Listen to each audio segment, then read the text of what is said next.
विनायक भोसले यांना लायन्स गौरव पुरस्कार इचलकरंजी येथील लायन्स क्लबतर्फे संजय घोडावत विद्यापीठाचे विश्वस्त विनायक भोसले यांना लायन्स गौरव पुरस्कार 2025-26 प्रदान करण्यात आला।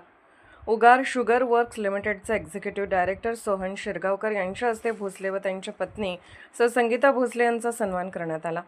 या कार्यक्रमाला माजी वस्त्रोद्योग मंत्री प्रकाश आवाडे तसेच लायन्स क्लबचे पदाधिकारी उपस्थित होते। गेल्या 25 वर्षांपासून शैक्षणिक व व्यावसायिक क्षेत्रात उल्लेखनीय कामगिरी व प्रभावी व्यवस्थापन केल्याबद्दल भोसले यांना हा प्रतिष्ठेचा पुरस्कार देण्यात आला। यावेळी त्यांच्या कुटुंबियांसह घोडावत शैक्षणिक संकुलातील सहकारी मोठ्या संख्येने उपस्थित होते। पुरस्काराबद्दल भावना व्यक्त करताना भोसले म्हणाले, उद्योगपती संजय घोडावत यांनी माझ्यावर ठेवलेला विश्वास आणि दिलेली साथ यामुळेच आजवरचे कार्य साध्य झाले। आईवडिलांचे आशीर्वाद, पत्नीने सांभाळलेली घरची जबाबदारी आणि सहकाऱ्यांचे सहकार्य यामुळे हा सन्मान मिळाला। ते पुढे म्हणाले, संस्थेत काम करताना केवळ बॉस म्हणून नव्हे तर लीडर म्हणून काम करण्याचा प्रयत्न केला। या पुरस्कारामुळे औद्योगिक, शैक्षणिक आणि सामाजिक क्षेत्रात अधिक जबाबदारीने कार्य करण्याची प्रेरणा मिळाली असून पुढेही सातत्याने प्रयत्न करत राहणार आहे। पोलीस ऑफ इंडिया न्यूज चॅनलला लाईक करा, शेअर करा आणि सबस्क्राईब करा।